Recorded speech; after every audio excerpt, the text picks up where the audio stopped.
Welcome to The Explainer. Today we're diving into a really insightful piece from the Journal of Periodontal Research by Doctors Aimetti and Carnevale. They take a fresh look at a classic procedure, Osseous Resective Surgery, and talk about its past, its present, and where it's headed next. So here's what we're going to cover. We'll kick things off with the problem this surgery actually solves, the why. Then we'll walk through its history, tackle the critiques it's faced, and get into a super interesting modern evolution called FIRO ORS.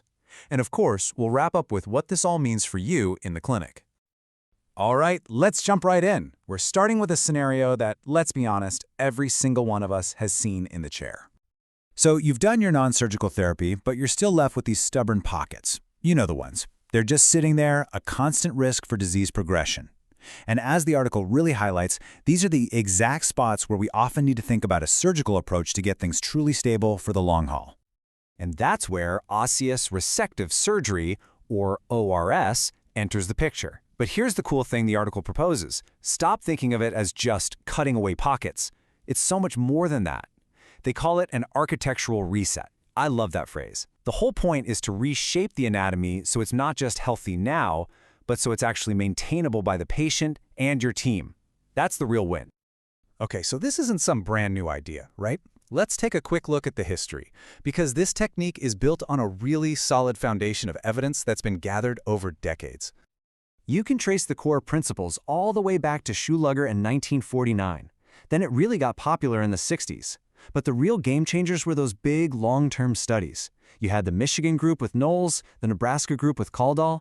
They're the ones who really gave us the hard data showing that, hey, for those deeper pockets, ORS just flat out works better for pocket reduction. But, just because something works doesn't mean it's perfect, and ORS definitely had its critics. These criticisms were actually super important because they're what pushed the technique to evolve into what it is today. And here's the core of that debate, right on the screen.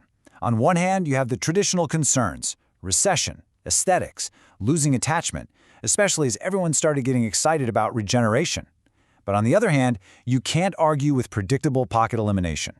So the whole field had to figure out, how do we keep the predictability, but get way better at preserving tissue and achieving real long-term stability? It was a total balancing act. And that push for a better way, for that balance, led to a fantastic modern innovation. It's an approach that really tackles those old concerns head-on, without giving up the incredible effectiveness of the original procedure. And here it is, fiber retention osseous resective surgery, or FIBROS. This is Carnevale's technique, and it is a total paradigm shift. The key idea is, instead of just removing the supracrestal connective tissue, you preserve it. You treat it like the important functional unit it is. And that changes everything, biologically speaking. And the data backs it up. I mean, look at this. With FIBROS, you're looking at less than half the amount of bone resection compared to the traditional way. We're talking about going from a full millimeter down to just 0.4 millimeters on average. That is a huge difference. So what does that mean for the patient? Well, being less invasive pays off big time. You get significantly less gingival recession. We're talking about more than 0.5 millimeter less recession after the surgery. That's a cosmetic and biological win for the patient. Okay, so it's more conservative, you get better aesthetics, but what's the catch? Does it still work as well? And the answer is a resounding yes. A huge 2020 meta-analysis found a 98% pocket elimination rate at 12 months. 98%. That makes this one of the most predictable things we can do in perio. So what's next? Where do we go from here? The future isn't about throwing this technique out. No way. It's all about making it even more precise and integrating it with all the cool tech and biology we have today.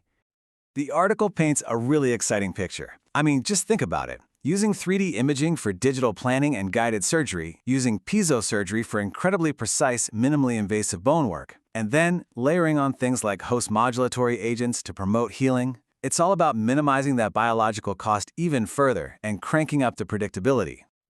All right, let's wrap this up and boil it all down. What are the big takeaways? For you, for your practice, for your decision-making? Okay, if you remember one thing, let it be this. It's time to reframe how we think about OSRs. This is not some old, outdated procedure. It's a powerful, strategic tool, and its real sweet spot, using it for that architectural reset before you do complex restorative work. You're building a rock-solid foundation for everything that comes after. And that's really the big idea here, isn't it? What this all shows is that a technique that's been around for ages, when you update it with modern biological principles, is still one of the best tools we have. It gives us a predictable way to build a foundation for health that lasts, so the question isn't if we should use resective surgery, but rather how can we use this architectural reset to give our patients the absolute best, most stable long-term outcomes.